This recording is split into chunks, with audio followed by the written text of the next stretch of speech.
Oke, Mbak Put, Tik, Halo Kak, nih Kak aku lagi hubungin teman-temanku bentar Kak.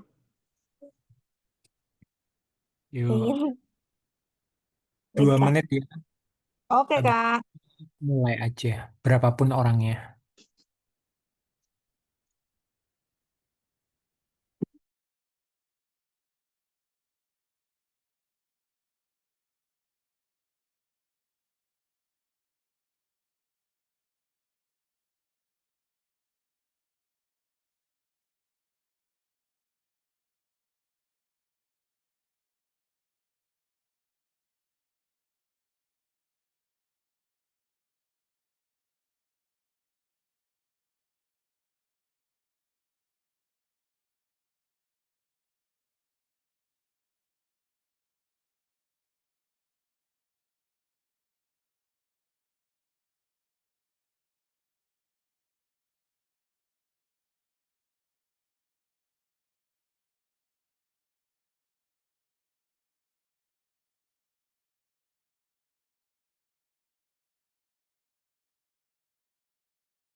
Oke, mulai aja ya. Hmm, Oke Kak. Sebelum kita mulai, mari kita berdoa bersama-sama.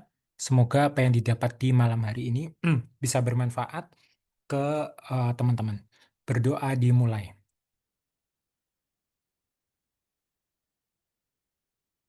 Berdoa selesai. Oke, nanti eh, mungkin akan ada sedikit gangguan sinyal. Nanti bilang aja kalau muncul ya. Kita mulai ke latihan soal yang kedua dari materi home. Oke, kita masuk ke soal nomor satu. Diagnosis pada pasien ini. Jadi ini intinya CA mame terus ditanyain stagingnya. Oke, wanita 49 tahun, post mastektomi. Terus ada benjolan di payudara kanan atas sebesar 6 cm.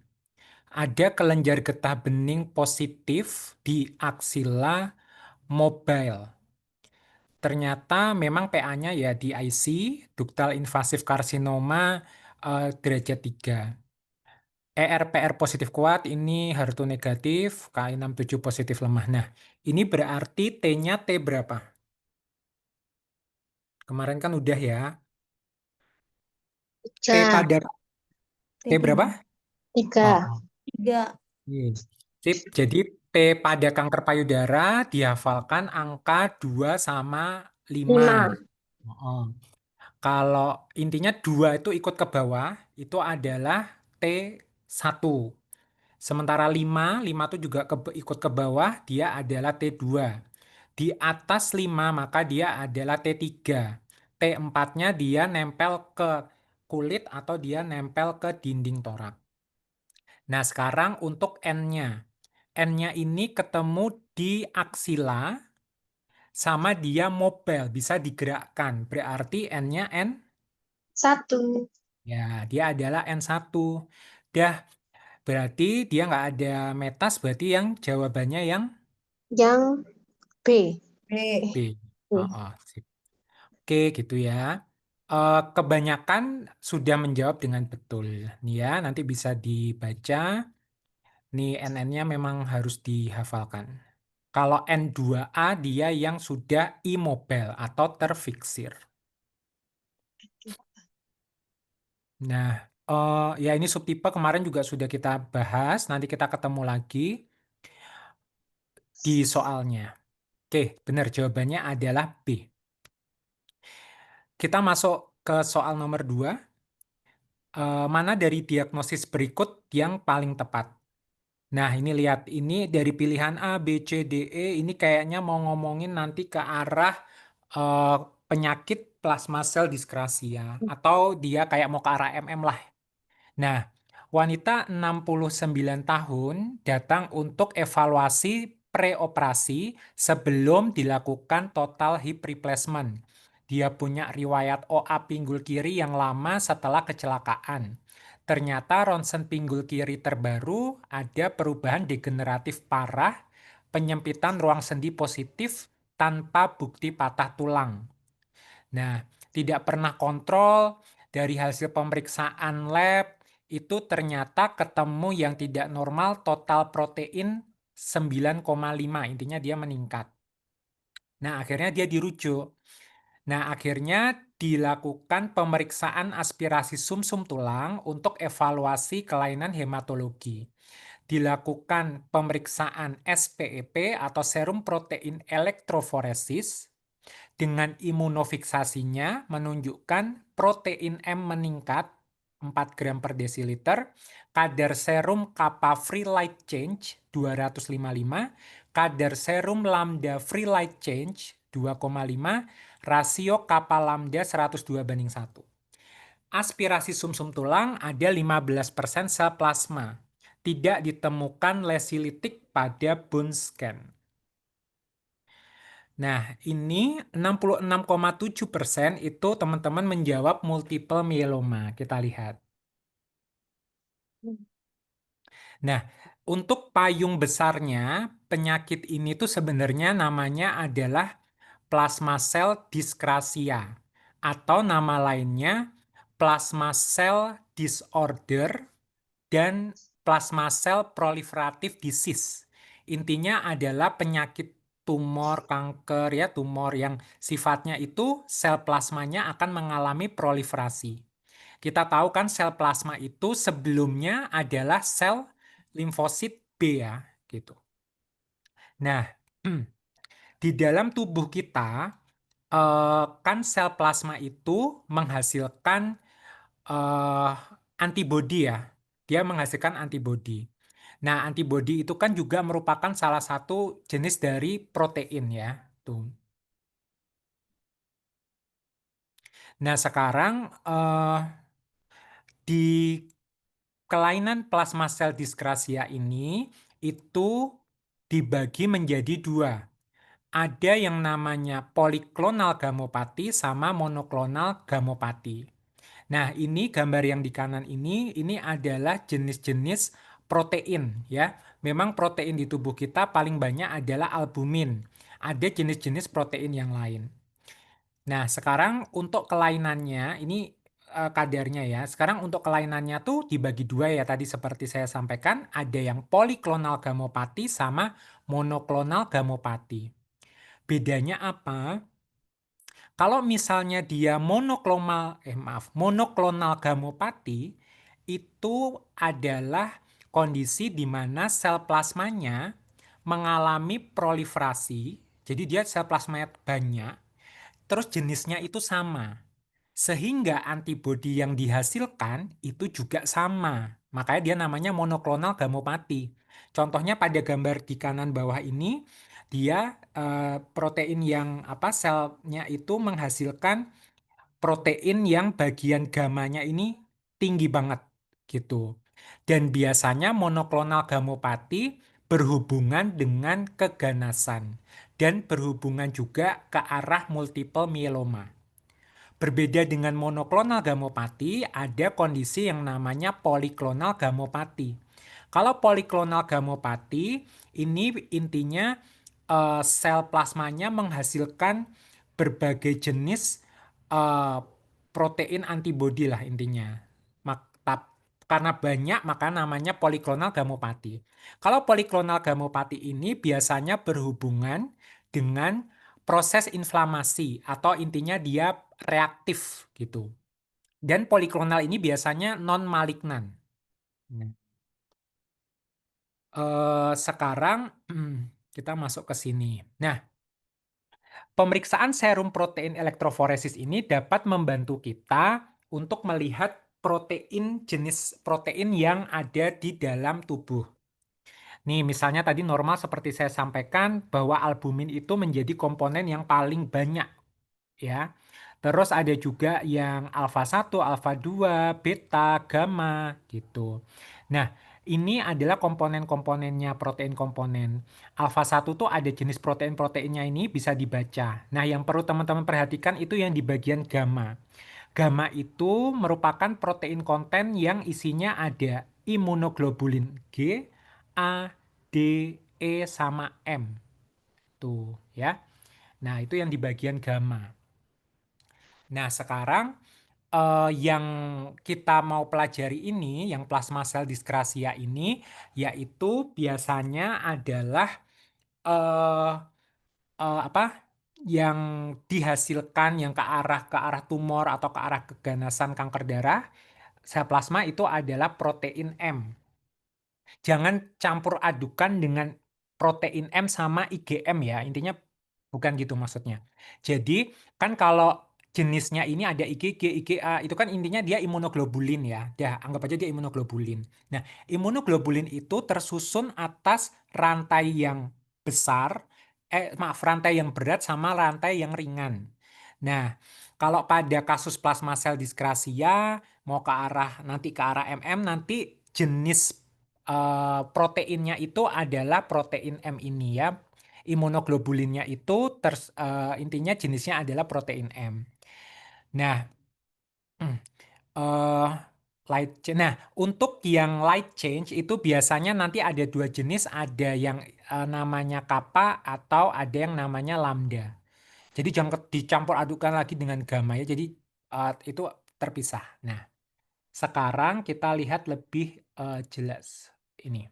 Nah, sekarang tipe-tipe penyakit monoklonal gamopati itu kita bisa membedakan berdasarkan jenis imunoglobulin yang dihasilkan oleh sel plasma tumornya. Nah, yang pertama yang paling sering adalah tipe yang non-IgM.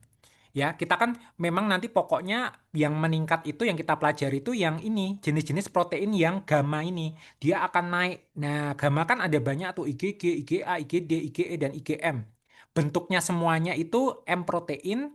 Nah, yang paling sering jenisnya apa? Yang paling sering adalah non-IgM atau isinya IgG atau IgA. Oke, paham dulu di sini. Ini yang pertama, paling sering non-IgM.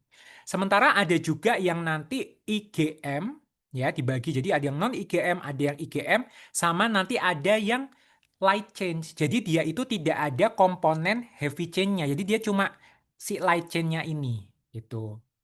Nah, sekarang kita masuk ke yang pertama adalah yang paling banyak ditemukan non IgM. Ya, jenis antibodi yang dihasilkan oleh si sel tumor sel plasmanya. Nah, urutannya, yang pertama adalah MGUS non-IgM. Ya, MGUS non-IgM. Nah, untuk, benar-benar. MGUS itu kepanjangannya adalah monoclonal gammopathy of undetermined significance. Nah, semua kriterianya harus ada. Harus dihafalin. Satu, serum monoklonal protein atau protein M-nya itu kurang dari 3 gram per desiliter di dalam darah ya serum. Jadi si protein ini, protein M-nya itu kurang dari 3 gram. Terus yang kedua, di bone marrow sel plasmanya itu kurang dari 10% ya. Klonal bone marrow plasma sel kurang dari 10%. Dan yang ketiga jelas tidak ada end organ damage ya, dan tidak ada myeloma defining biomarker. Dihafalin dulu aja. Tiga ini harus ada. Nah, tetapi Kalau nomor satu atau nomor 2 ini ditemukan ya, maksudnya tidak terpenuhi, jadi monoklonal protein di serum itu 3 ke atas dan atau bone marrow plasma cell klonal itu 10% ke atas, tetapi yang jelas yang tidak ada end organ damage ini masih masih berlaku ya, itu maka dia akan disebut sebagai smoldering multiple myeloma. Nah, ini kedua kondisi ini adalah lesi premalignansi. Jadi kita bisa bayangkan bahwa smoldering multiple myeloma dia akan beresiko menjadi kanker atau kita sebut nanti multiple myeloma itu lebih sering atau 10% dalam 1 tahun dibandingkan yang MGUS. Nah, sekarang kalau ke arah malignansinya adalah multiple myeloma. Jadi ini tuh kayak kayak apa ya, perjalanannya. Walaupun mungkin aja ya orangnya itu cuma sampai di MGUS atau dia smoldering MM. Tanpa dia nanti kita evaluasi tanpa dia berkembang menjadi multiple myeloma. Tetapi yang kita tahu bahwa keduanya merupakan lesi pre-cancer atau pre-malignansi. Nah, bagaimana kita mendiagnosis multiple myeloma? Ini mengingatkan aja, untuk mendiagnosis multiple myeloma, maka syaratnya adalah di dalam bone marrow, sel plasma itu minimal 10%. Ditambah salah satu dari 2 poin ini. Apa itu? Yang pertama adalah adanya end organ damage. Ya, intinya kerusakan organ. Nah, ini ditandai dengan yang kriteria CREB. Nah, CREB itu apa? Kalsium, ya, kalsiumnya tinggi. Dihafalin kadar kalsium serum di atas sama dengan 11,5 mg per desiliter. R itu adalah renal, berarti ada gangguan ginjal. Kreatinin di atas 2 atau estimasi kreatinin clearance kurang dari 40 cc per menit. Terus A-nya adalah anemia, biasanya normositik normokromik dengan HB eh, lebih dari 2 di bawah lower limit normal. Jadi misalnya laki-laki 13 kan normalnya, maka dia kurang dari 11 intinya. Atau daripada bingung pakai cut off HB kurang dari 10. Terus B itu adalah bone lesion. Bone lesion ini ditandai dengan lesi litik minimal 5 mm yang ditemukan pada radiografi skeletal, MRI, CT, atau PET-CT. Nah, itu adalah CREB kriteria. Jadi kalau CREB itu menunjukkan adanya end organ damage, kerusakan organ. Nah, atau yang kedua adalah dia ada yang disebut sebagai myeloma defining biomarker. Nah, myeloma defining biomarker ini tandanya adalah SLIM kriteria. Nah, SLIM kriteria itu berupa lebih dari sama dengan 60% klonal plasma sel di bone marrow. Terus LIM-nya itu adalah perbandingan FLC yang tidak terlibat dan maaf yang terlibat dan yang tidak terlibat itu lebih dari sama dengan 100. FLC itu adalah free light change. Jadi intinya ada rasio perbandingan antara free light chain-nya si protein M yang terlibat dibandingkan yang tidak terlibat. Kan logikanya adalah oh yang terlibat ini pasti dia tinggi. Ya pasti dia rasionya akan tinggi lebih dari sama dengan 100. Terus untuk M-nya adalah MRI dengan lebih dari 1 focal bone lesion. Bentar. Nah, ini ya. Jadi memang itu semua yang tadi saya sampaikan itu adalah berupa perjalanan biasanya. Tetapi tidak semua terus akan jadi ke MM gitu. Nih awalnya MGUS, habis itu jadi smoldering multiple myeloma, habis itu newly diagnosed MM, nah habis itu bisa relapse dan refraktori ya. Nah, ini tadi yang saya sampaikan bahwa ada yang namanya CREB itu menunjukkan kerusakan organ atau end organ ya. Sama ada yang SLIM. SLIM ini adalah myeloma defining biomarker intinya. Nah, 60, S itu adalah 60% dari bone marrow plasmacytosis light change ya yang involved banding uninvolved di atas 100 sama MRI lebih dari satu focal lesion.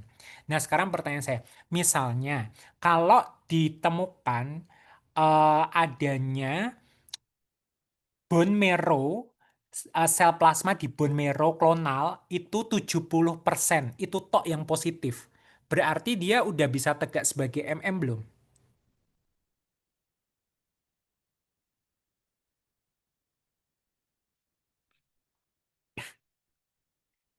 Udah kayaknya ya, Nah, Mas. Ya, Kak.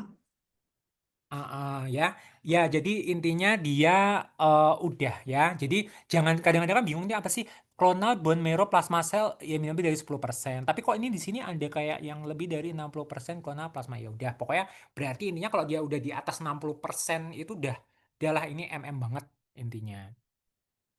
Gitu ya. Jadi tapi kalau orang bilang multiple myeloma, nah kalau udah ngomongin multiple myeloma itu pasti merujuk jenis antibodi M proteinnya itu adalah yang non IgM atau IgG atau IgA. Ya, bayangin di situ ya. Nah, sekarang ada yang mau ditanyakan dulu sampai sini? Kalau tidak ada, nah untuk jenis yang kedua adalah kalau antibodinya adalah IgM. Nah, kalau antibodinya IgM, dia agak mirip-mirip nih. Tetapi ada yang harus teman-teman perhatikan. MGUS masih ada ya, MGUS IgM. Smoldering WM itu adalah Waldenstrom. Aku mana ya?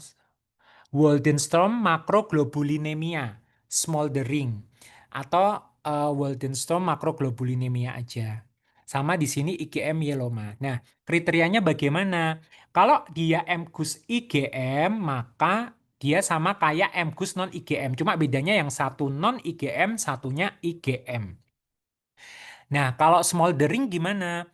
Kalau yang pakai non IgM maka dia disebut smoldering multiple myeloma, tapi kalau yang IgM maka dia yang smoldering Waldenstrom macroglobulinemia. Nah, itu sama kok. Cuma di sini yang agak beda itu adalah jenis sel yang ditemukan. Kalau tadi yang non IgM itu biasanya memang sel plasma ya. Tetapi kalau yang IgM itu yang bisa ditemukan adalah eh, ini sel limfoplasmasitik. Jadi selain ada sel plasma, juga ada sel limfosit intinya. Tuh, kalau yang atas kan yang ini spesifik kok kayak sel plasma banget gitu. Nah, terus kita masuk ke ini, ke Waldenstrom macroglobulinemia sama IgM myeloma. Ini adalah bentuk malignansi dari yang tipenya IgM. Nah, kalau Waldenstrom macroglobulinemia ya itu semua kriteria harus terpenuhi. Yang pertama adalah IgM monoklonal gamopati jelas. Dia itu intinya jenis imunoglobulinnya yang tinggi adalah IgM. Yang kedua, bone marrow tadi ya lebih dari sama dengan 10% isinya adalah banyak sel plasma sama sel limfosit. Nah, terus sel limfositnya ini dia itu kecil-kecil ya. Terus dia ada yang menyerupai plasma, makanya namanya plasmasitoid atau memang dia berdiferensiasi ke sel plasma.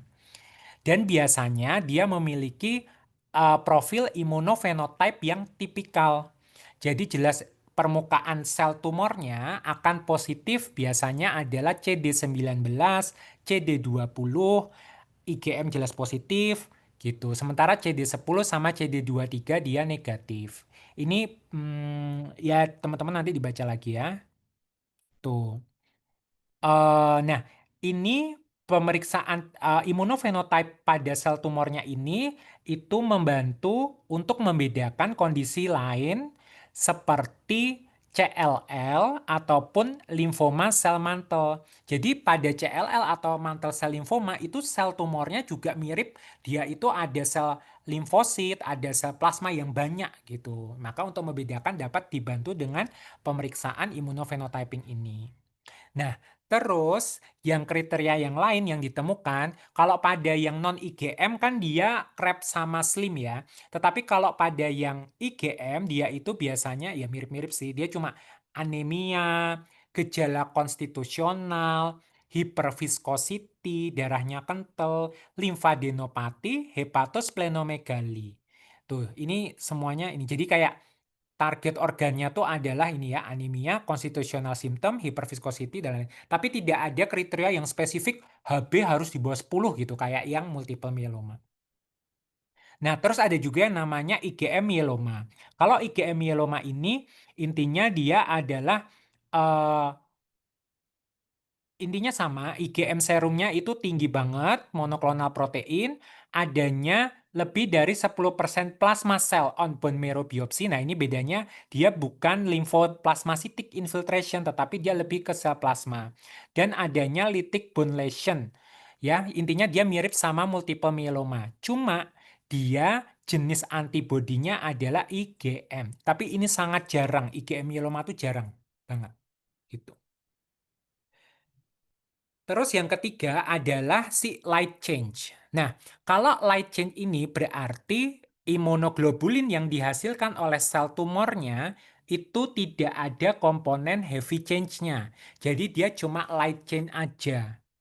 Nah, dia prinsipnya juga mirip-mirip bahwa ada lesi precancer namanya MGUS sama smoldering MM yang light change. Nah, nanti kita lihat apa? Yang kita lihat adalah rasio free light change-nya tidak normal dengan peningkatan kadar light change yang involve atau yang terlibat dibandingkan dengan yang tidak terlibat gitu. No, tidak ada heavy change expression imunoglobulin pada pemeriksaan imunofiksasi. Terus bone marrow plasma cell kurang dari 10%, ini sama ya, mirip.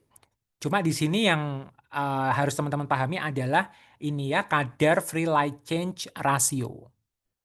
Nah, selain itu juga yang kalau teman-teman pernah pernah ingat bahwa ada yang namanya pemeriksaan Ben Jones urin. Nah, sebenarnya pemeriksaan Ben Jones urin itu adalah pemeriksaan urin yang mendeteksi si light change gitu. Nah, makanya kalau misalnya kan sering juga nih kok Ben Jones proteinnya dia negatif. Nah, kalau dia negatif ya berarti biasanya yang ke arah non IgM atau IgM monoklonal gammopati gitu. Dan memang si light change ini dia eh, jarang juga sih dibandingkan yang si ini yang di saya kotak merah ini. Nah, nanti teman-teman bisa dibaca untuk kriterianya. Yang penting teman-teman tahu konsepnya bahwa plasma sel dyscrasia itu ada yang paling sering tipenya non IgM, ada yang IgM sama ada yang hanya light chain saja. Dah sampai sini ada yang mau ditanyakan? Yang paling sering keluar soal apa sih Kak? Spesifik kayak ke arah MM gitu nggak sih Kak?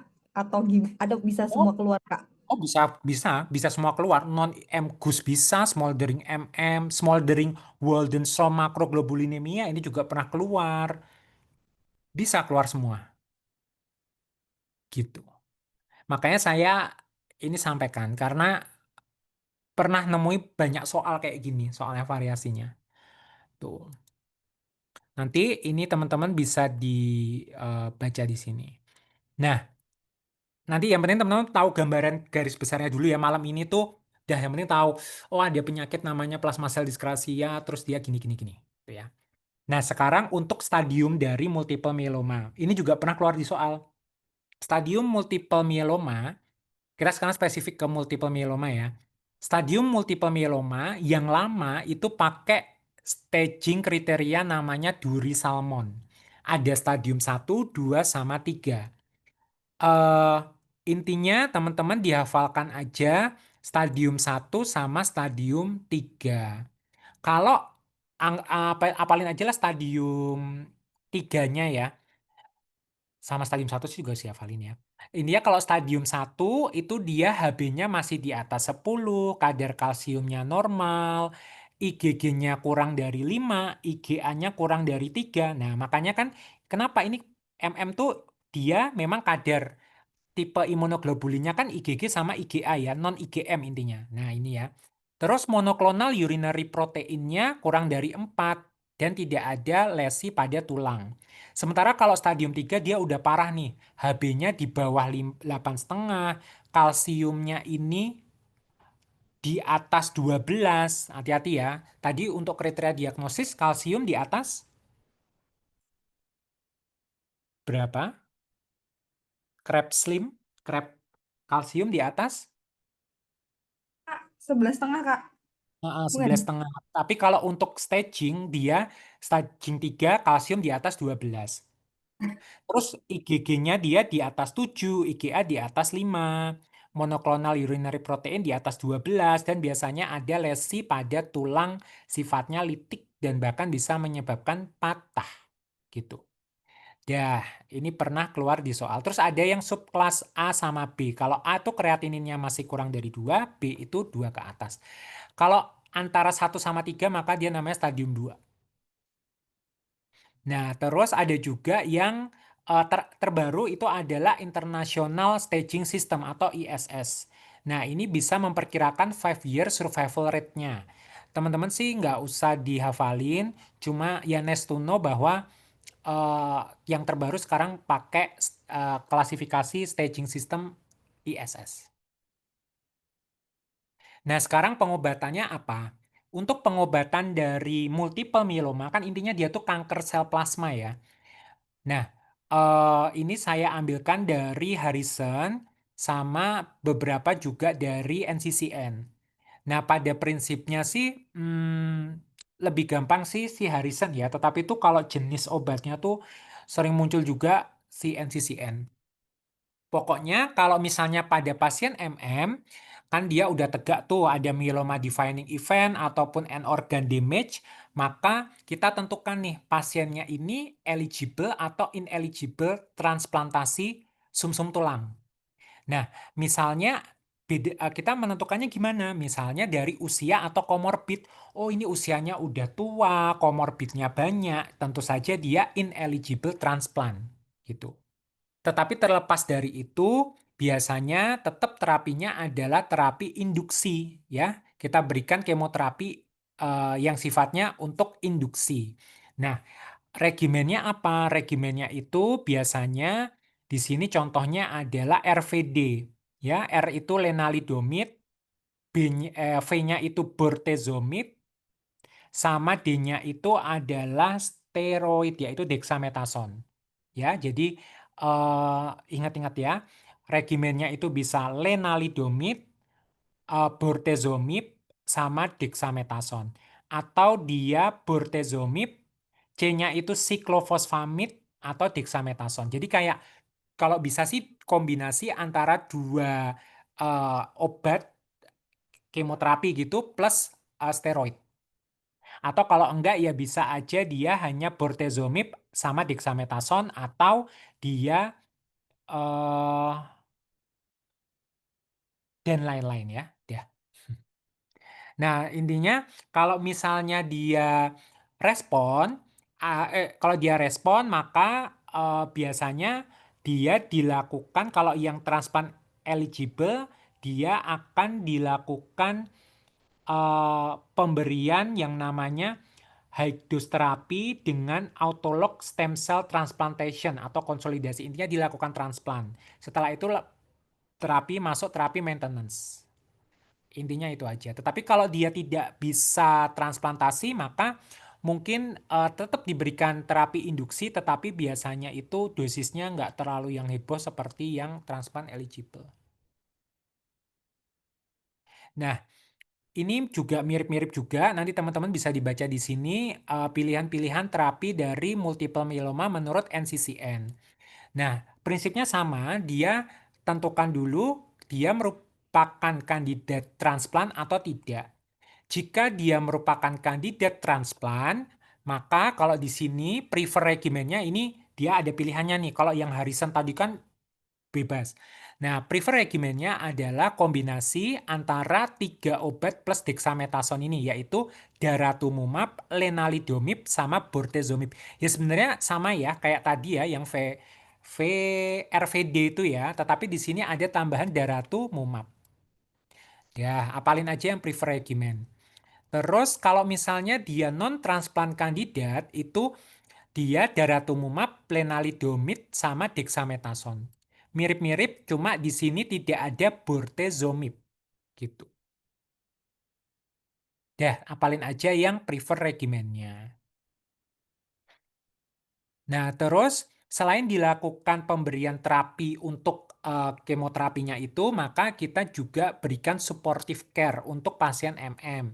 Misalnya MM kan biasanya jelas udah kena tulang, maka pasien MM itu juga harus diberikan terapi bone target seperti bifosfonat atau denosumab. Nanti jenis-jenis ini kita pelajari sebenarnya di remato ya. Atau misalnya dia kalsiumnya tinggi, maka ya kita berikan hidrasi, bifosfonat juga ya, denosumab, steroid, dan lain-lain. Hyperviscosity mungkin dapat diberikan plasmafaresis. Anemia dapat diberikan eritropoietin. Infeksi antibiotik jika ada indikasi, gangguan ginjal, VTE itu juga harus ditata laksana. Nanti untuk pilihan-pilihan terapinya, nanti teman-teman bisa baca di sini. Ini nggak pernah keluar di soal sih. Tapi pokoknya pada prinsipnya teman-teman paham bahwa MM itu tidak hanya kemoterapi aja, tetapi juga ada terapi suportifnya. Sehingga pada soal ini, jawabannya mana yang paling tepat?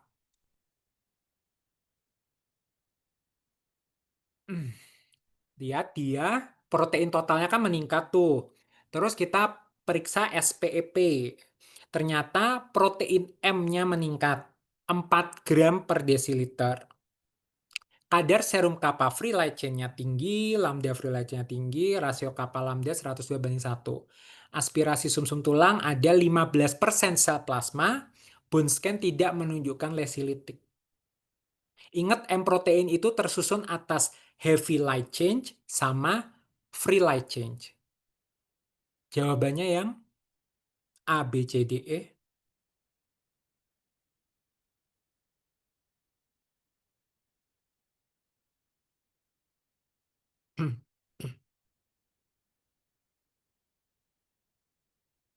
Yang mana?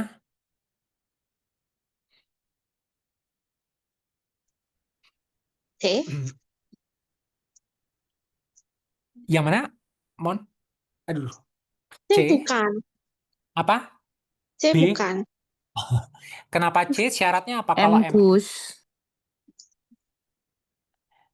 Nah, kalau kalau misalnya pikir pasti dia ada minimal berapa tadi? 10% sel plasma dalam sumsum tulang. Benar? Mm-mm.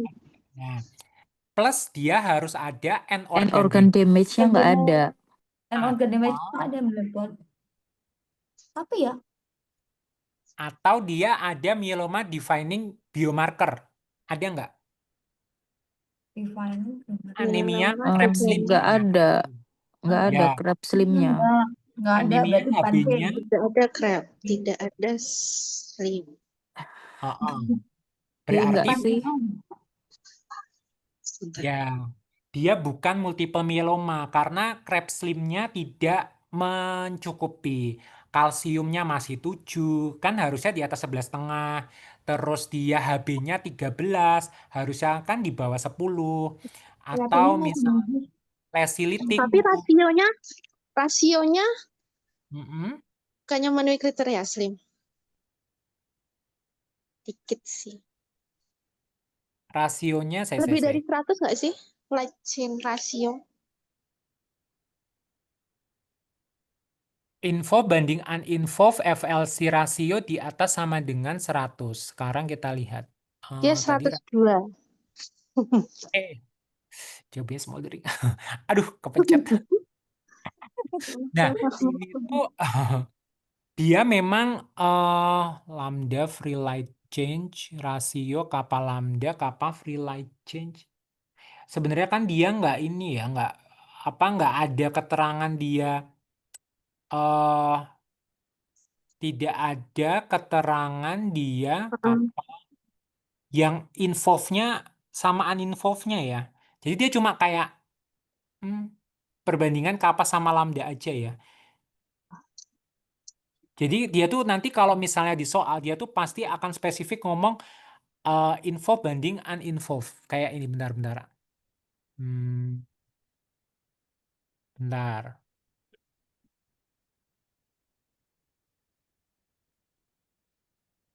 EGFR, bentar. Mana ya? FLC rasio. Karena kan dia free light chain ratio ya. Jadi free light chain ratio kan dia itu FLC kan ya antara dia kan light chain ya, kappa atau lambda intinya. Jadi tuh yang dilihat tuh memang dia akan spesifik ke langsung ngomong ke FLC rasio gitu. Jadi bukan terus perbandingan kappa sama lambda. Intinya gitu. Nih. Jadi kayak nanti ada keterangannya di sini sih. Nih di sini. Tapi ini berdasarkan terkait fungsi ginjal. Tetapi pokoknya kalau misalnya mau ngomongin ke arah yang si slim, itu pasti dia ngomongnya langsung involve uninvolve FLC rasio. Jadi nggak ada kayak perbandingan free kappa atau free lambda gitu. Jadi ini sebenarnya adalah smoldering. Mothering kalau enggak. Kalau Gitu. MGUS kurang dari 3 kan? MGUS kurang dari 3. Ini soalnya dia posisinya di 4. 4 M proteinnya. Gitu. Mas, tapi itu kan ada kapal free light chain-nya 255. Oleh free light chain-nya 255. Kan itu ada yang dari berdasarkan apa namanya? Fungsi ginjal. Oh, tadi yang slide-mu tadi kayaknya Ada yang free, ada yang kadarnya aja. ada yang kadarnya aja itu tadi. Ini Mana nih, sih? bawah.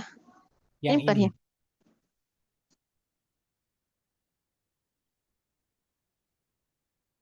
Iya. Itu berdasarkan ginjal ya. Eh, saya- Bentar. Soalnya tuh kita tuh mengacunya tuh ini loh, FLC rasionya ini loh. Soalnya nggak ngerti ya, yang involve sama uninvolve-nya tuh apa?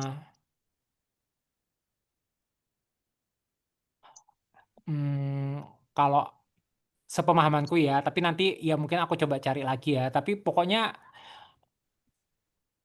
yang pasti kalau di soal itu akan mengatakan yaitu langsung aja free light chain ratio yang info sama uninfo kan kita nggak tahu dia yang info itu yang kappa atau lambda gitu.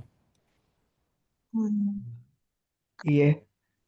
FLC rasio ya.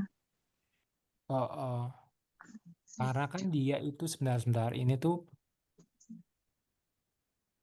ya tuh apa free light chain. Iya semua tuh ngomong free light chain ya. Ya nanti aku coba cari lagi ya. Tapi sementara ini diterima dulu eh, terkait yang pemeriksaan si free light chain-nya ini ya.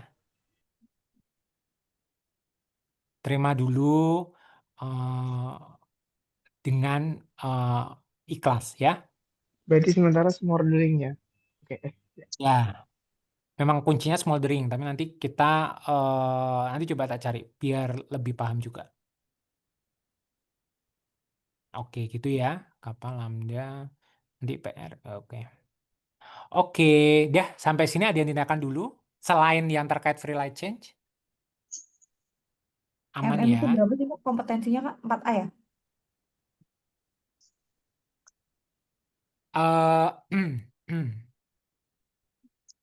Memang ya ini tuh ini ya. Gimana cara bekerja? Kamu silakan mencari di sini nih. myeloma multiple 3A. Oke Kak, terima kasih. Makanya kayak kemoterapi kamu mau apa? Oke ya, kita lanjut ke soal berikutnya. Se.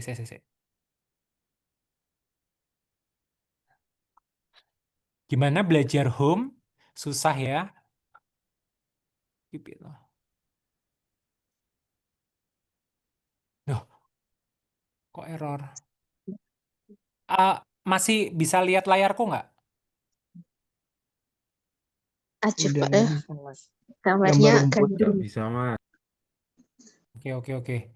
Saya ini kok hilang semua ya? Bentar. Tak stop share dulu. Duh, Microsoft PowerPoint kok hilang. Bentar ya. Nggak apa-apa, kita harus sabar. Tenang. Kita harus tenang. Aku yang harusnya tenang ini. Ke keluar semua coba.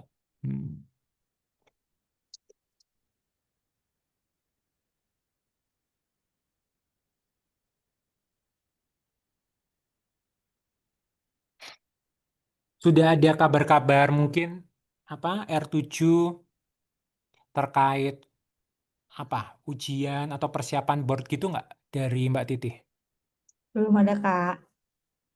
Belum ada ya. Jadi memang masih fokus yang angkatannya atas ya. Iya, Kak. Duh. Saya ini mungkin karena aku tadi mencetnya terlalu ini ya.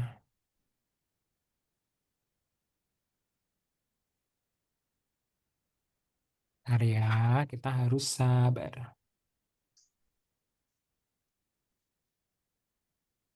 Hmm. Gitu Gigi.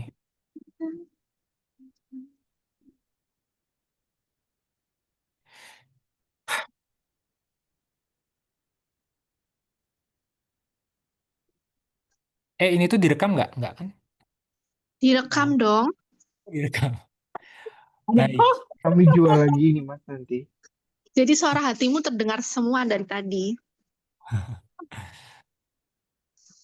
Oke. Ya, ini tuh kok error lama. Laptopku lama. SSC 21. Hematologi. Saya kok auto save ya ampun error. Oke, biar nggak berat, ini tak keluarin dulu. Satu.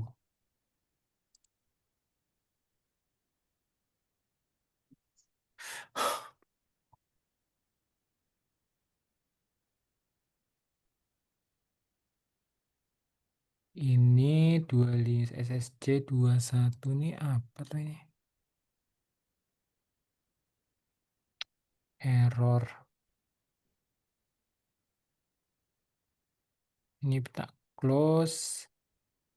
Ini juga tak close. Ini juga tak close.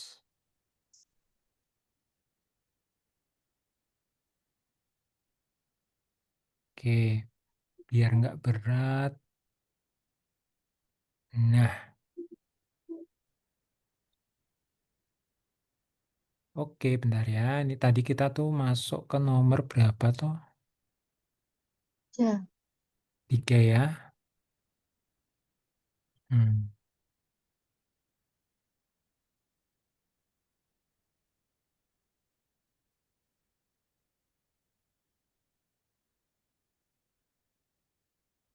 Oke, ini plasma sel diskrasia.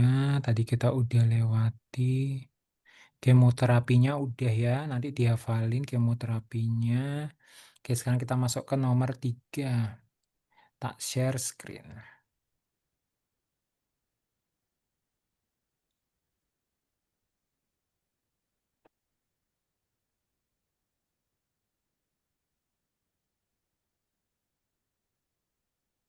Kelihatan? Iya.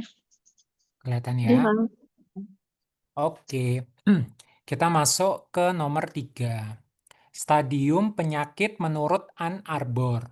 Laki-laki 58 tahun, benjolan leher kanan 8 bulan terakhir, membesar, demam naik turun, keringat berlebihan.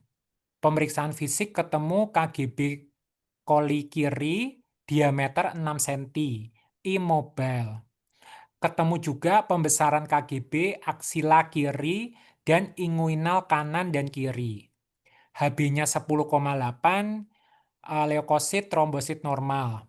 Pemeriksaan histopatologi adalah diffuse large B-cell lymphoma. Pertanyaannya adalah staging. Nah, ini 100% menjawabnya stadium 3B ya. Untuk keganasan hematologi, salah satunya itu adalah limfoma. Nah, limfoma itu kita bagi jadi 2. Ada yang limfoma Hodgkin sama limfoma non-Hodgkin. Untuk limfoma Hodgkin itu intinya sel tumornya itu dia lokasinya biasanya adalah tempat asalnya adalah area nodal.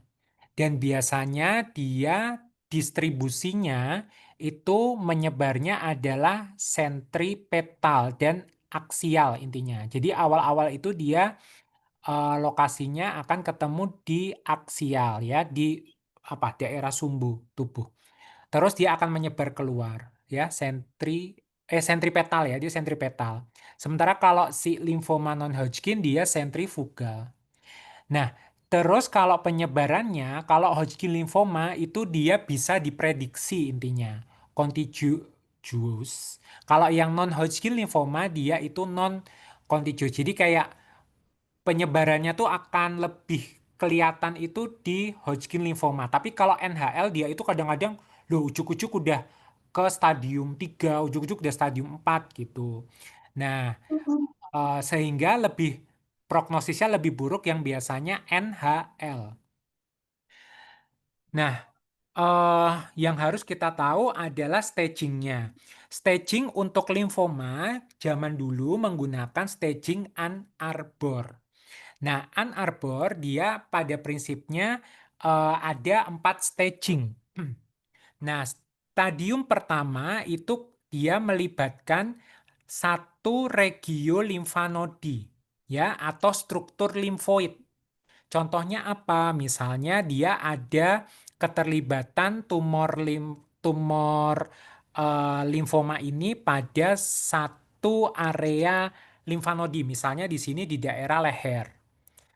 Nah, atau misalnya dia satu struktur limfoid. Jadi misalnya ada di cincin Waldeyer ya. Nanti teman-teman baca cincin Waldeyer itu di mana ya.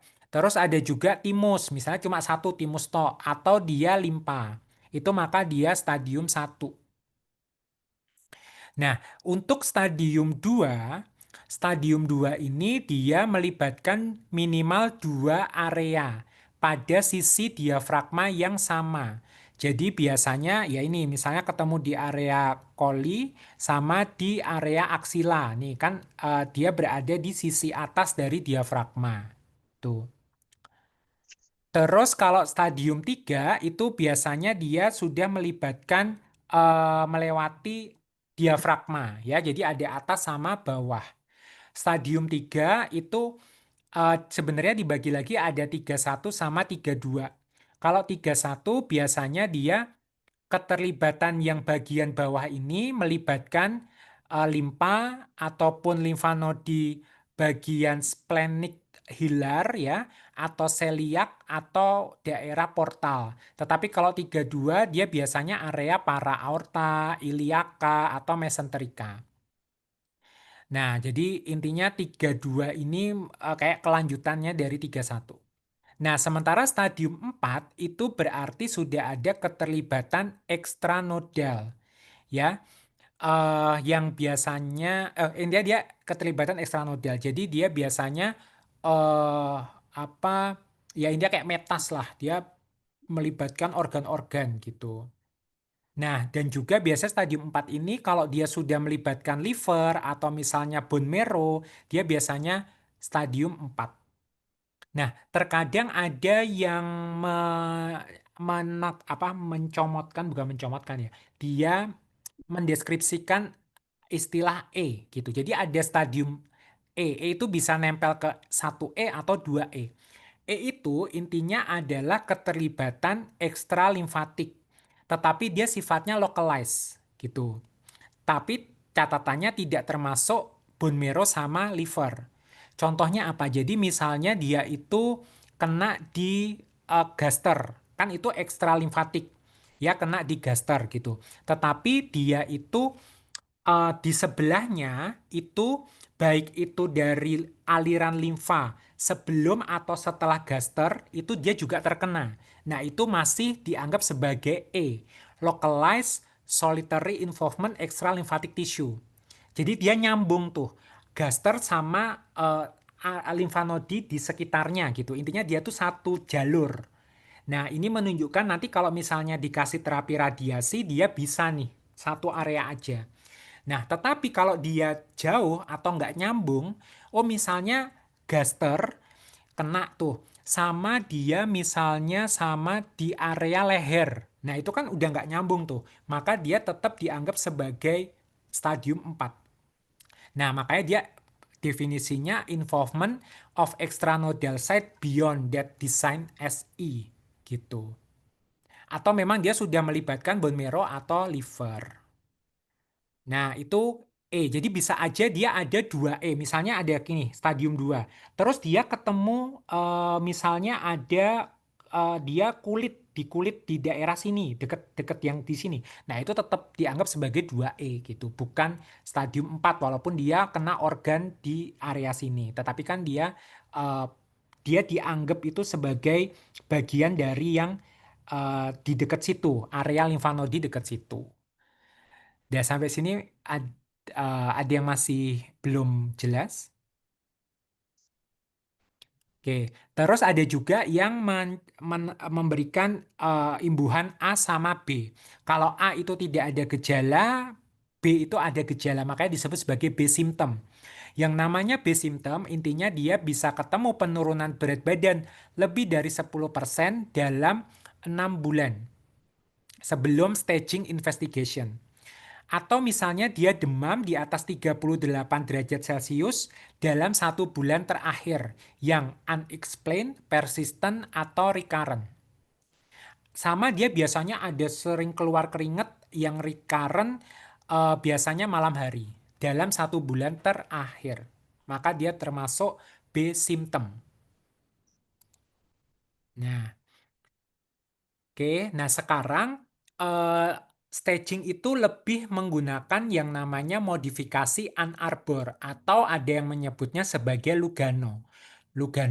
Nah, bedanya apa? Kalau Lugano syaratnya itu dia biasanya menggunakan pemeriksaan penunjang berupa PET CT.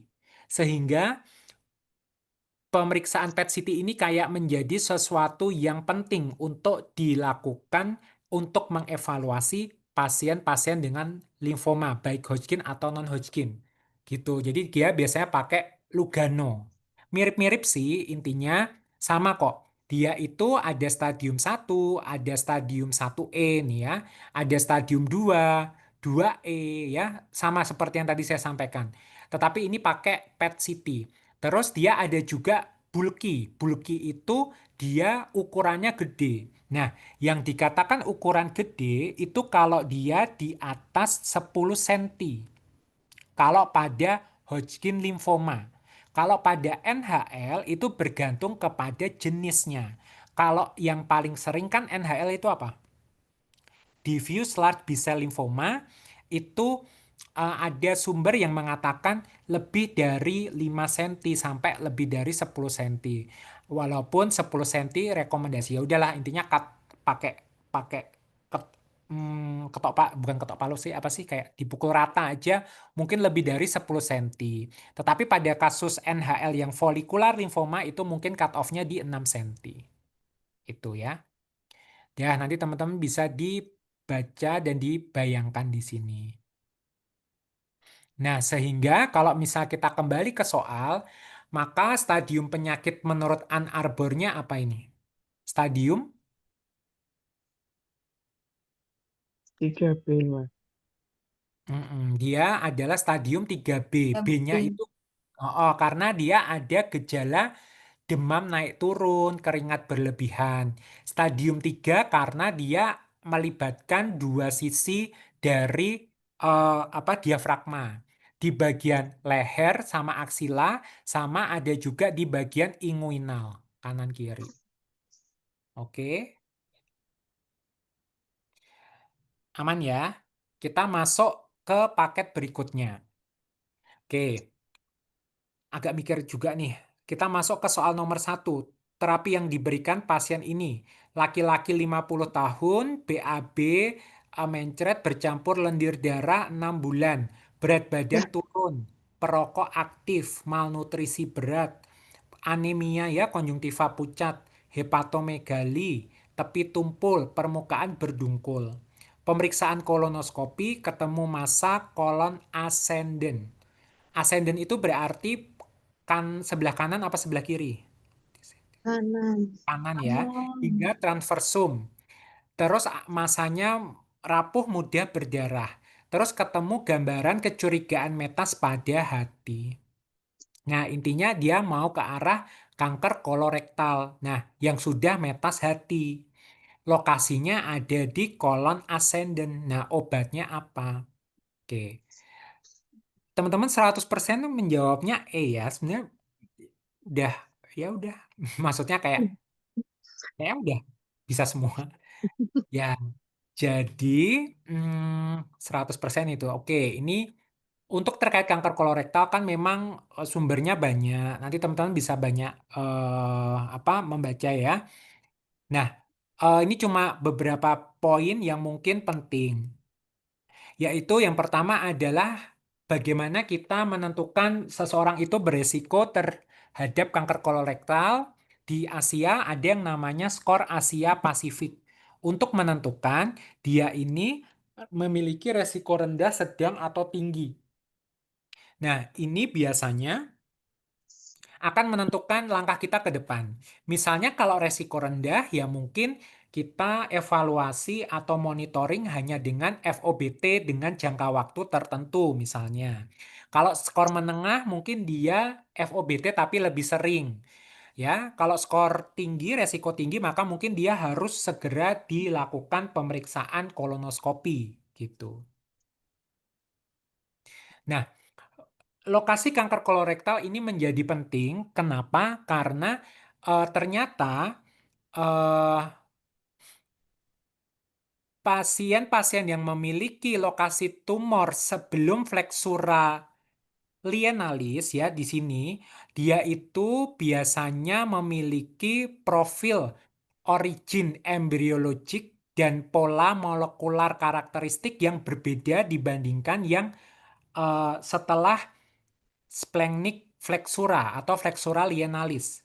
Kalau yang proksimalnya flexura lienalis itu biasanya berupa derivat midgut dan dia prognosisnya akan lebih jelek dibandingkan yang hindgut derivat yang biasanya dia distalnya flexura lienalis.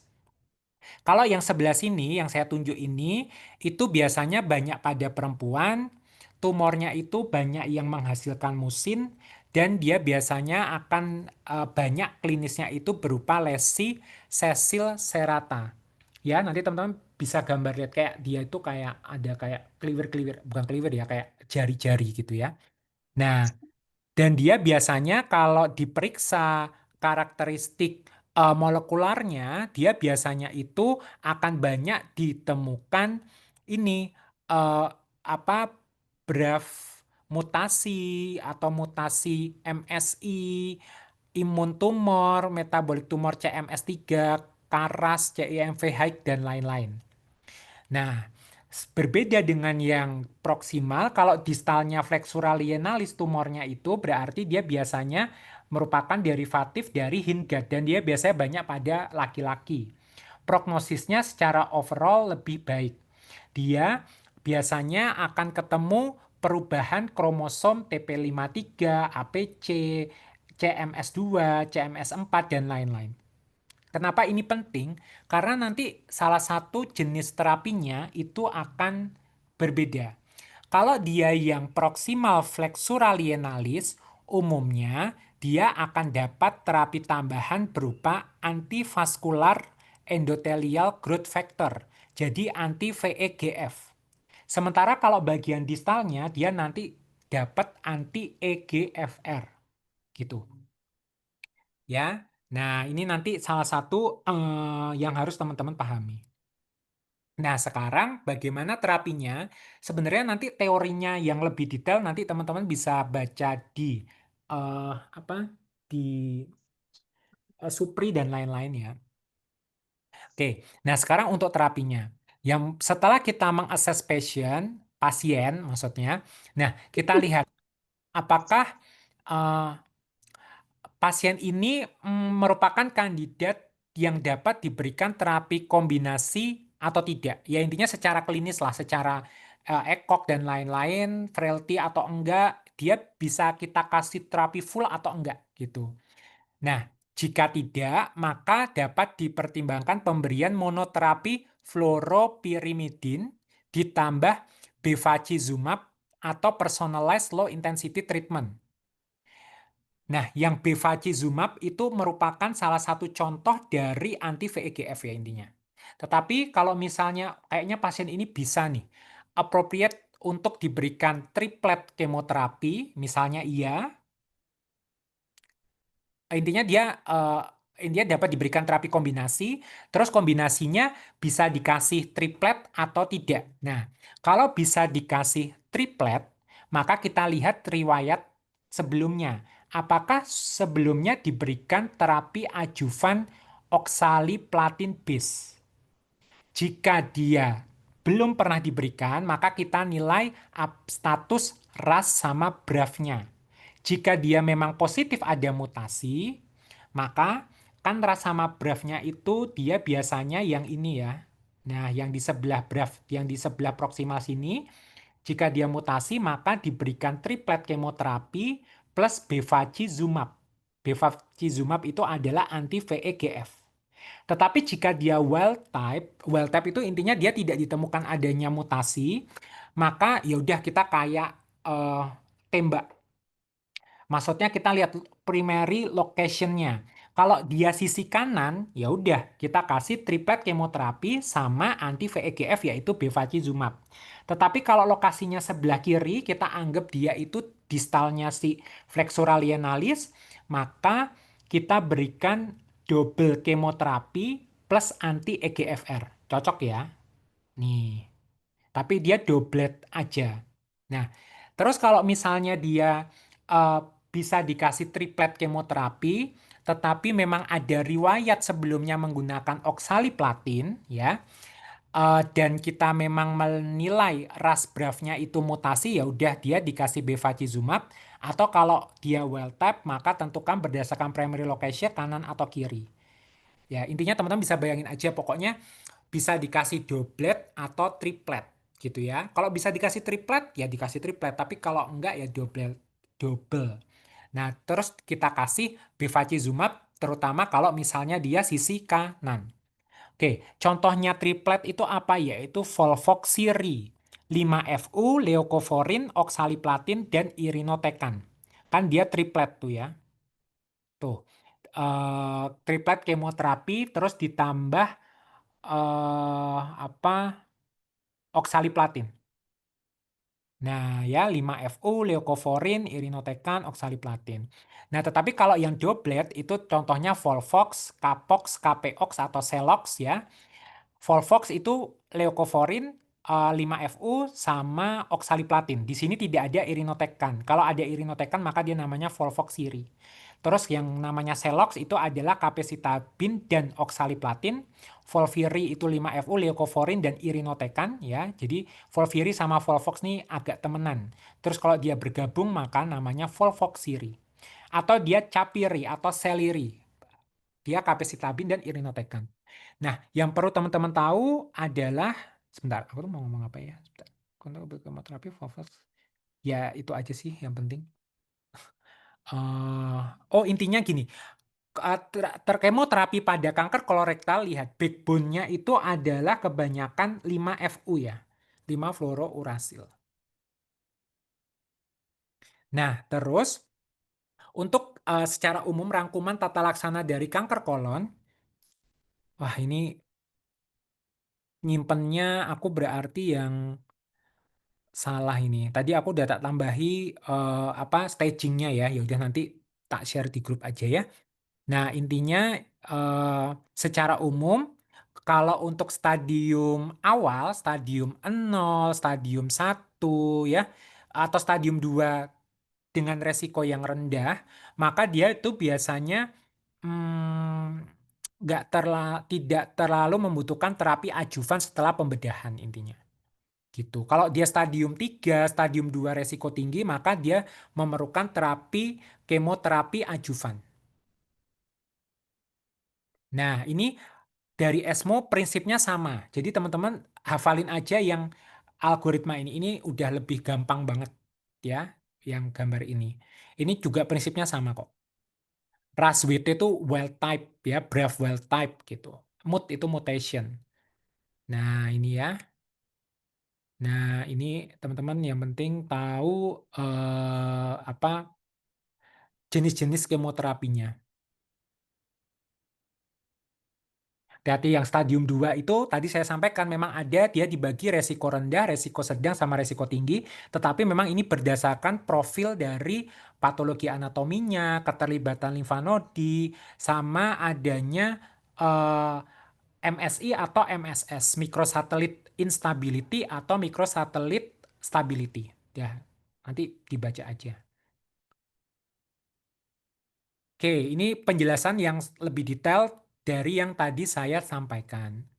Nah, ini juga sama aja untuk terapi-terapi yang disebutkan pada guideline NCCN.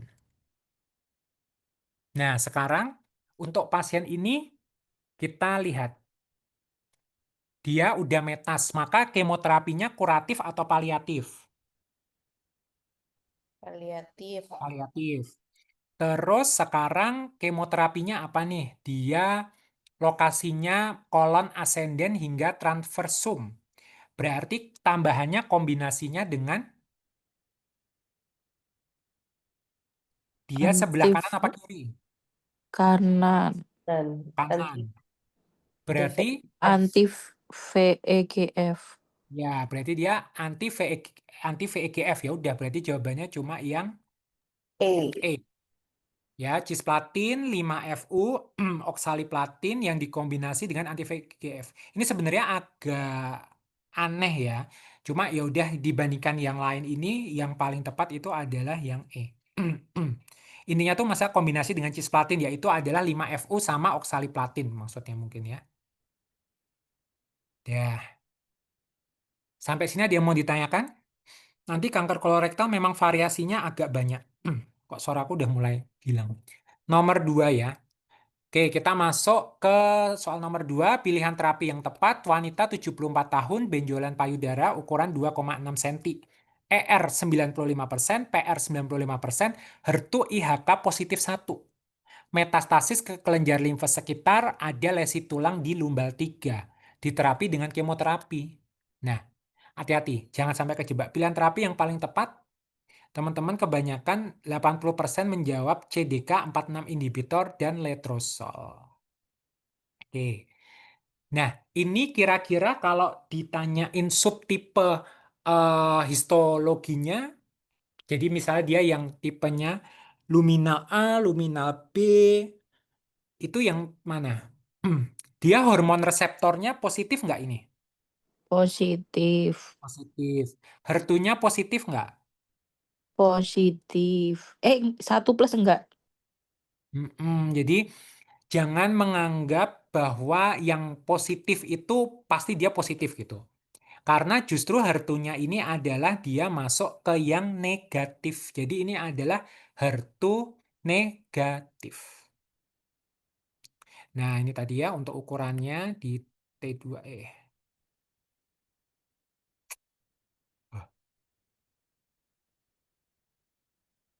Nah, yang aduh ini tuh nggak, slide-nya tuh nggak pakai yang terakhir ya. Bentar ya. Bentar kasih aku kesempatan. Kipiyoto ki error.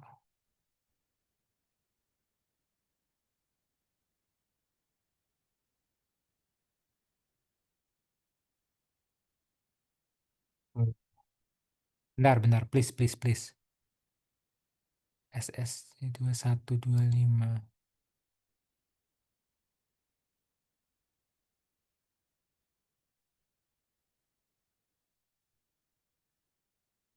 Nah, ini dia, kita pakai yang ini ya. Nah, sebentar ya. Semangat ya, ini kan besok libur. Jadi kan teman-teman ada manfaat gitu.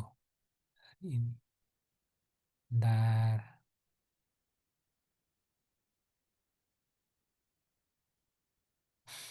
Kenapa slide-nya 200 soalnya jadinya tuh lambat banget. Nah, ini dia. Oh, oke.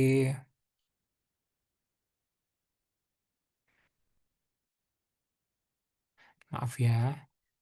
Nah, oke. Jadi eh, kan ingat bahwa dia itu yang subtipe kanker payudara ada yang memang subtipe intrinsik sama surrogate atau pengganti dari klinikopatological. Makanya kita ada yang luminal B-like, luminal A-like gitu.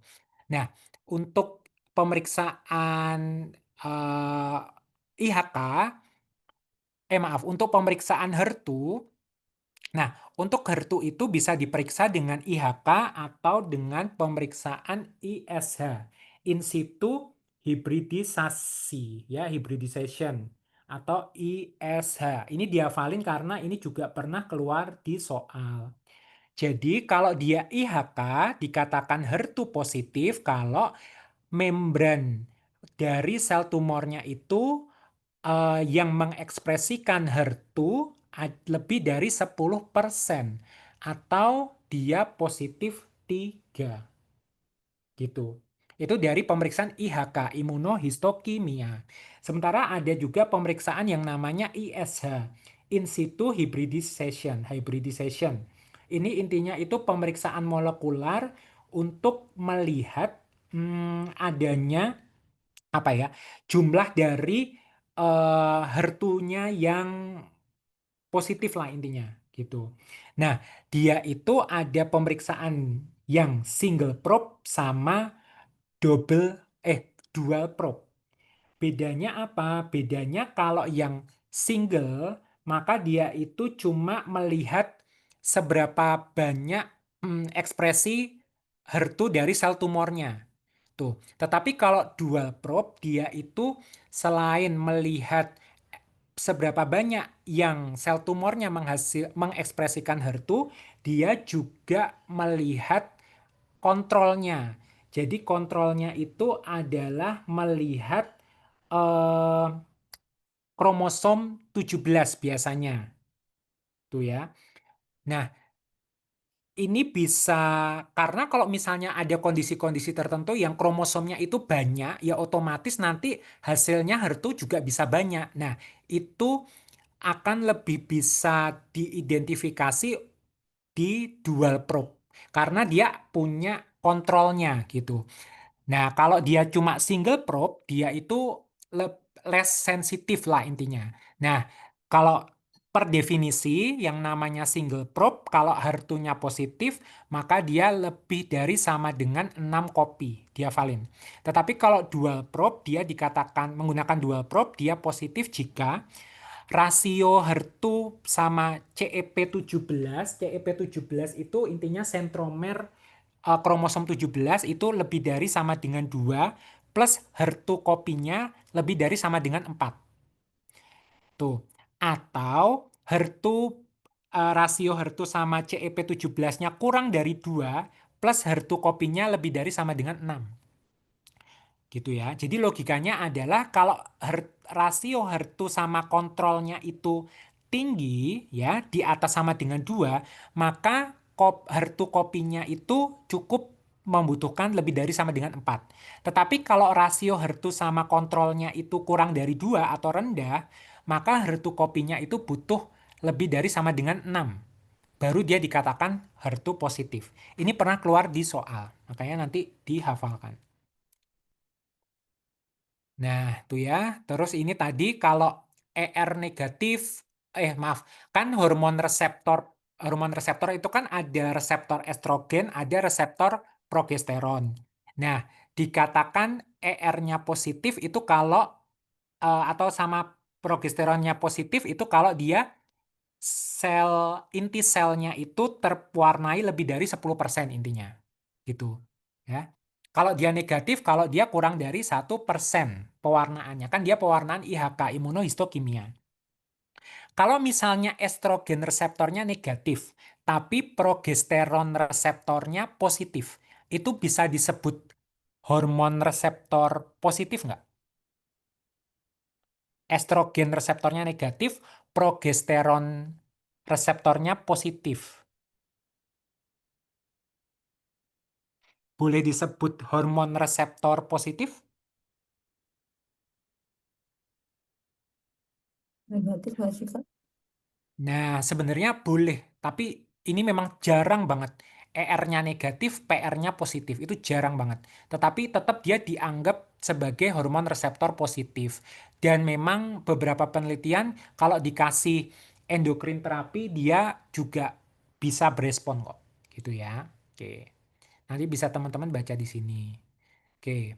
Terus sekarang, jadi ini adalah hormon reseptor positif, HER2 negatif. Dan dia sudah stadium 4 atau advance ya. Nah, sekarang terapi yang paling tepat apa? Oke. Nah, nanti bisa teman-teman baca di sini. Untuk terapi breast cancer yang sifatnya sudah stadium 4 atau misalnya dia recurrent, tapi kan kita dalam hal ini kita ngomonginnya yang stadium 4 ya. Nanti teman-teman bisa lihat di sini bahwa yang pertama kita lihat apakah ada bone disease atau tidak. Pada pasien ini jelas ada karena dia metas tulang. Maka jangan lupa nanti diberikan seperti bifosfonat ya, asam zoledronat, denosumab atau pamidronat. Nah, setelah itu kita dapat berikan terapi berdasarkan subtipe breast cancer-nya. Nah, pada pasien ini dia hormon reseptornya positif, HER2-nya dia negatif. Dapat kita berikan apa? Nah, ini dia. Kalau misalnya dia hormon reseptornya itu positif, HER2-nya negatif, teman-teman jangan bingung terkait tanda ini ya. Ini maksudnya positif ya. Strip ini bukan negatif ya maksudnya. Itu intinya dia hormon reseptor positif, HER2 negatif, maka ya udah hormon reseptor positif kita kasih endokrin terapi. HER2-nya negatif, maka kita nggak bisa memberikan anti HER2. Ya, maka dapat kita pertimbangkan pemberian yang namanya CDK46 inhibitor. Gitu. Nah, endokrin terapi plus CDK46 inhibitor is preferred over chemotherapy. Bahkan kalaupun dia extensive visceral involvement. Nah, kemoterapi itu direkomendasikan hanya jika terjadi true visceral crisis. Jadi memang ada krisis visceral. Jadi memang dia menyebabkan gangguan organ berat ya, gagal hati yang berat banget. Misalnya dia metas ke hati, tuh ya, dan lain-lain. Jika frail atau extensive comorbidity, pertimbangkan single agent aromatase inhibitor. Nah, tapi pokoknya prinsipnya kalau misalnya hormon reseptornya positif, ya udah pilihan pertama adalah terapi endokrin plus CDK46 inhibitor kalau HER2-nya negatif. Mengingatkan lagi bahwa beberapa jenis endokrin terapi adalah AI, serem sama seret ya. Tuh. AI anastrozol, letrozol, exemestan, serem itu tamoxifen, seret itu fulvestrant contohnya. Nah, terus ini GnRH agonis. Nah, sehingga regimennya adalah AI bisa ya, dia umur berapa ini ya? Sebenarnya bisa soal nih umur berapa tuh? 74, Mas. Oh iya, 74 ya udah berarti dia jelas postmenopause ya. Berarti kan dia pilihannya adalah AI ya. AI plus CDK46 inhibitor ya. CDK46 inhibitor contohnya apa? Contohnya ribosiklib, abemasiklib, atau palbosiklib. Itu. Kalau misalnya dia ternyata di dalam pemberian terapi itu dalam 1 tahun kok malah ada progresi penyakit. Nah, maka dapat dipertimbangkan pemberian fulvestrant ya plus CDK46 inhibitor. Nih, terapi endokrinnya ya. Dah, itu aja. Nanti bisa teman-teman baca. Ini saya tadi menyebutkan terutama yang berhubungan dengan soal. Nah, kalau misalnya dia HER2 positif. Nah, kalau HER2 positif, maka selain diberikan endokrin terapi, dapat diberikan pemberian anti HER2, trastuzumab, ya, trastuzumab dan lain-lain ya. Apatinib dan lain-lain. Ya, ini nanti beberapa detailnya nanti bisa dibaca. Nah, jadi jawabannya yang mana terapi pada pasien ini? Yang E. Sip yang E ya. CDK46 inhibitor sama terapi eh, letrozol itu golongan? AI. Iya, dia merupakan bagian dari endokrin terapi gitu ya. Kalau hormonal terapi positif, hormon reseptor positif ya kasih anti hormon endokrin terapi. Jadi yang D ini salah, terus C ini trastuzumab nggak bisa, B trastuzumab nggak bisa, A ini juga kok malah kemoterapi. Kalau misalnya hormon reseptor kan kalau bisa ya hormon reseptor endokrin terapi aja. Oke, kita masuk ke paket soal yang terakhir ya. Soal nomor 1, langkah selanjutnya dalam mengelola pasien. Laki-laki 45 tahun, gampang capek 2 bulan. Pruritus generalisata, kesemutan, rasa terbakar tangan dan kaki. 2 hari terakhir, kaki kirinya bengkak, nyeri saat disentuh. Ternyata pemeriksaan splenomegali positif. Terus betis kiri bawah bengkak dan merah. HB-nya tinggi 17,8, sel darah putihnya tinggi 13.000, trombosit normal 400.000, EPO rendah, ferritin 30. Ada mutasi JAK2 V617F, ketemu DVT ekstremitas kiri, dimulai antikoagulan Lovenox. Oke, jadi ini diagnosisnya adalah Posisi MF ya. PV. Sip, dia adalah PV. Ini sudah kita bahas di pertemuan sebelumnya ya, bahwa dia merupakan salah satu penyakit mieloproliferatif Proliferatif. disorder. Sip. Nah, langkah selanjutnya dalam mengelola pasien ini, maka kalau PV, apa yang kita lakukan? HB 17,8, terus dia ada DVT. Yang mana? A, B, C, D, E? C. Sip. Dan Jadi C. memang Oke, jadi memang ini gejala pruritus generalisata, kesemutan rasa terbakar tangan kaki, ya. Itu HB-nya apalagi segini, biasanya hematokritnya tinggi nih. Target hematokritnya, bukan target. Hematokrit berapa dia harus di flebotomi?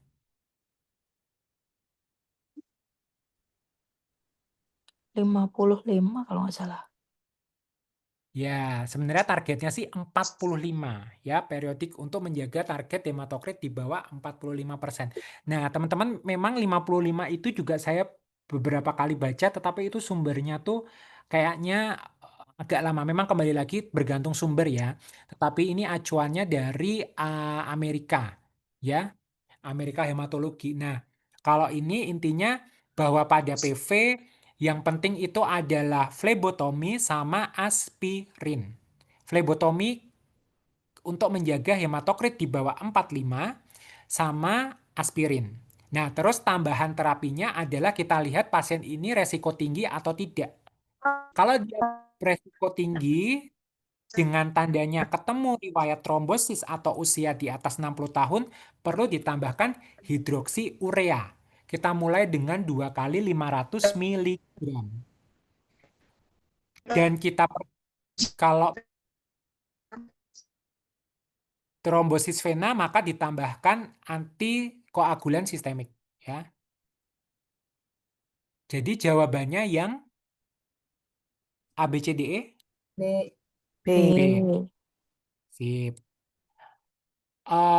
Bentar. Aduh, dulu. Oke. Ya. Nomor 2. Tata laksana yang disarankan pada pasien ini. Oke. Wanita 29 tahun, dia datang medical check up, nggak ada keluhan. Dia yang tidak normal, trombositnya 50.000. Tidak ada klinis perdarahan. Pemeriksaan fisik normal, lab yang lain selain trombosit itu juga normal. Serologi hepatitis HIV non-reaktif. Apusan darah tepi juga nggak ada clumping trombosit ataupun kelainan yang lainnya. Tidak ada riwayat obat-obatan. Nah, observasi pasien rawat jalan, terus dicek 3 bulan, datang lagi dengan keluhan lebam pada tangan kaki, pemanjangan menstruasi, bercak perdarahan pada mulut.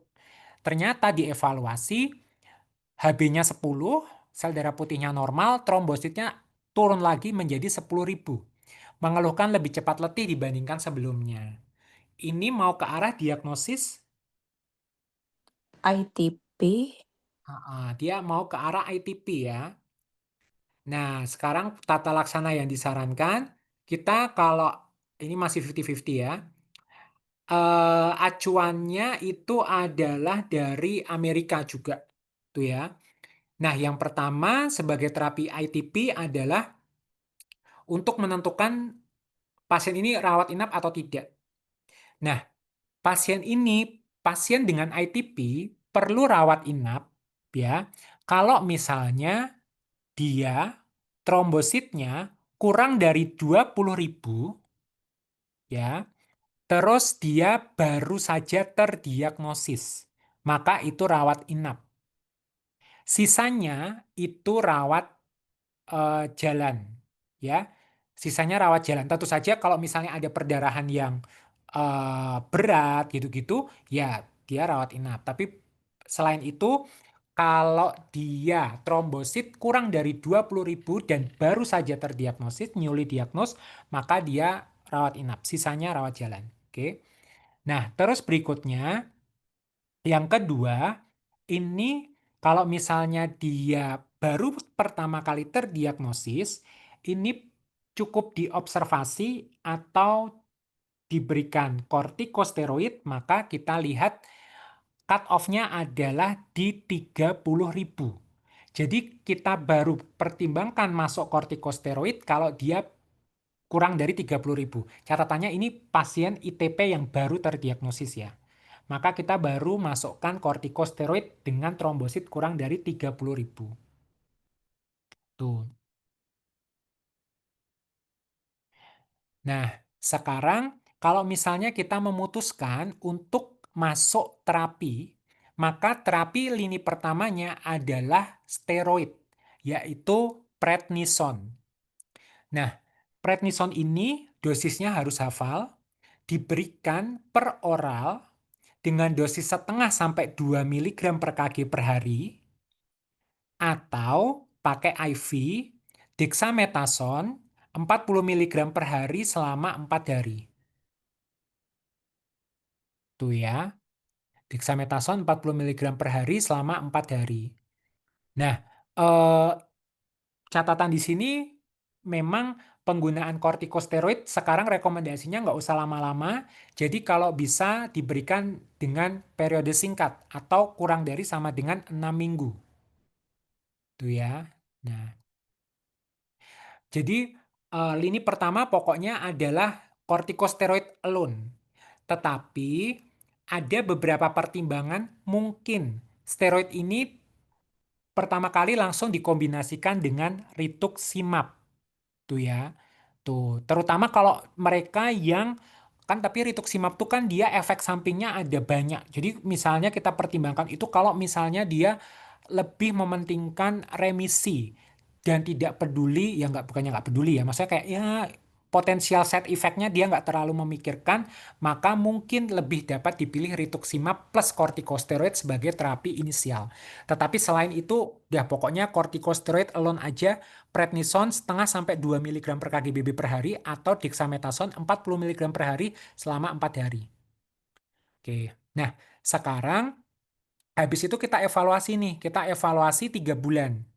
Nah, kalau misalnya dia berupa corticosteroid dependent atau dia tidak responsif terhadap kortikosteroid, maka dapat kita pertimbangkan pilihan terapi yang lain yaitu rituximab atau TPO-RA. Ya, jadi lini keduanya adalah rituximab atau TPO-RA. TPO-RA itu trombopoietin reseptor agonis. L-trombopak atau romiplostim. Itu ya. Nah, kapan kita milih rituximab, kapan kita milih TPO-RA bergantung kepada preferensi sama value atau nilai dari pasien. Kalau pasien ingin mendapatkan achieving durable response, jadi pengen dia itu responnya itu lama, maka pilihannya adalah TPO-RA. Tetapi kalau pasien itu lebih memilih yang penting saya nggak mau terapi jangka panjang, jadi pengen cepat gitu, maka pilihannya rituximab gitu. Tetapi kalau misalnya dia pengen durable responnya ini bisa lama gitu, jadi nggak akan minimal relapse gitu, maka pilihannya TPO-RA. Tetapi memang dia pemberian TPO-RA itu biasanya lama gitu dibandingkan dengan rituximab. Oke, nah sekarang kalau misalnya dia lebih dari 1 tahun, nah kalau dia lebih dari 1 tahun tapi kok kayak tidak remisi, tidak mencapai target, maka pertimbangannya itu dapat selain rituximab atau TPO-RA, maka ada tempat splenectomy. Nah, dia kalau misalnya splenectomy menjadi pilihan, itu biasanya kalau dia menempatkan nilai achieving durable response, jadi memang dia responnya lama, ya, dan dia itu menghindari terapi jangka panjang. Jadi pengen yang jarang relapse dan dia terapi singkat, ya udah splenectomy aja. Atau dia nggak mau surgery, maka dia kasih TPO-RA gitu-gitu. Nanti bisa teman-teman bayangin ya. Pokoknya kalau TPO-RA tuh pengobatannya panjang. Kalau rituximab itu pengobatannya singkat, tetapi dia efek sampingnya juga banyak gitu. Dan dia tentu saja bukan surgery. Tapi kalau splenectomy, dia biasanya surgery diberikan dalam waktu singkat tuh, dan dia biasanya bukan terapi jangka panjang. Maksudnya dia nggak suka pengobatan lama intinya gitu. Nah, bisa teman-teman bayangin ya, mana yang kita kasih TPO-RA, splenectomy ataupun rituximab. Nanti untuk per definisi mana apa yang disebut sebagai corticosteroid dependent, apa yang disebut sebagai newly diagnosed ITP atau persistent ITP, chronic ITP. Nah, yang tadi yang kita masuk 3 sampai 12 bulan itu namanya persistent ITP. Kalau di atas 1 tahun itu chronic ITP. Kalau remisi gimana? Remisi dalam 12 bulan trombosit sudah di atas 100.000. Nah, nanti ada juga soal itu menanyakan apa itu ITP refractor. Nah, kalau zaman dulu di buku PABDI ini pernah keluar di soal pakai acuan yang lama. Di buku PABDI yang namanya ITP refractor kronik itu syaratnya ada 3. 1, ITP lebih dari 3 bulan. Yang kedua, trombosit kurang dari 30.000. Yang ketiga, tidak berespon dengan splenectomy. Nah, tetapi berdasarkan ASH 2020, nggak bisa nih kita kok kayak dinamakan ITP refractor itu kok harus splenectomy dulu gitu. Nggak, susah, karena sekarang itu banyak penelitian atau studi yang splenektomi itu sebenarnya nggak terlalu efektif intinya gitu. Sehingga definisi refraktori ITP ini itu sangat luas dan bahkan menurut ASH 2020 disebutkan ya udah yang namanya refraktori ITP dia intinya kondisi di mana plateletnya itu tidak meningkat ya, tidak meningkat double dari baseline atau lebih dari 30.000 setelah diberikan setidaknya 2 jenis terapi. Tuh ya. Tuh. Tetapi kalau nanti teman-teman baca lagi lebih detail, untuk menegakkan refraktori ITP ternyata dia ada panjang nih urutannya. Dia misalnya, jadi bukan cuma minimal 2, tapi ternyata misalnya dikasih steroid nggak mempan, atau IVIG nggak mempan, terus dikasih TPORA nggak mempan, rituximab, imunosupresi yang lain nggak mempan, baru disebut refraktori ITP. Nih. Tuh, bahkan ini urutannya ada 1, 2, 3, 4. Nah, 4 tuh baru nggak mempan, baru dinamakan refraktori ITP. Tapi biasanya kalau yang namanya refraktori ITP ini prognosisnya jelek. Oke, jadi pada soal ini jawabannya yang mana? Mondok atau rawat jalan? Mondok Kenapa mondok? Putihsa. Trombositnya 10.000, terus ada tanda perdarahan, terus newly diagnosis nggak sih? Udah 3 bulan tapi ya. Nah, jadi memang kan memang dia awalnya trombosit 50.000, terus memang kita masih kan di situ baru disingkirkan kemungkinan-kemungkinan lain ya, kan ada juga ATP sekunder. Ya udah, tapi kan kita juga belum kayaknya kok belum terlalu yakin dan memang belum diberikan pengobatan apalagi dengan trombosit 50.000. Terus pasien datang lagi sekarang dengan kondisi lebam pada tangan kaki, perdarahan, trombosit turun di 10.000. Ya, ini sebenarnya masih termasuk newly diagnosed ITP. Yang namanya newly diagnosed ITP itu memang kalau dia durasi ITP-nya tuh kurang dari 3 bulan. Memang di sini dia ngomongnya pas 3 bulan sih.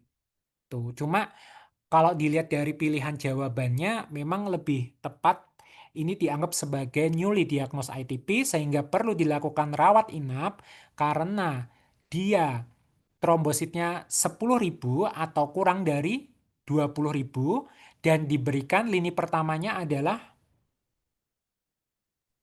Prednison atau Dexa. Prednison setengah sampai 2 mili per kg/BB atau Dexa 40. 40 per hari selama 4 hari. Jadi jawabannya yang A, B, C, D, E. Yang D, Mas. Delta. Oh, sip. Delta. Hah, sudah. Ada yang mau ditanyakan?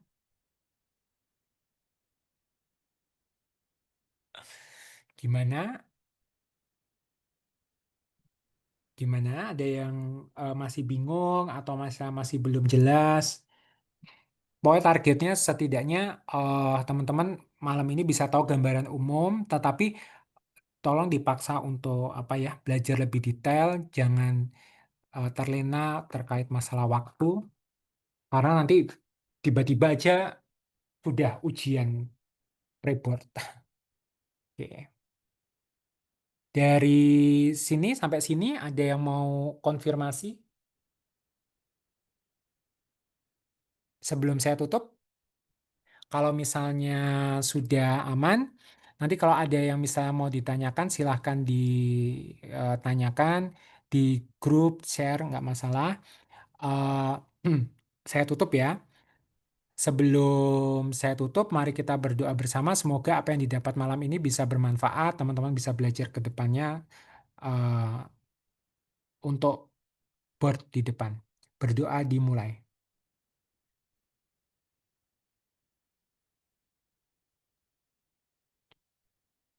Berdoa selesai. Terima kasih banyak, Kak. Yo, Terima kasih, Dokter Ado. Terima kasih, Mas. Ya.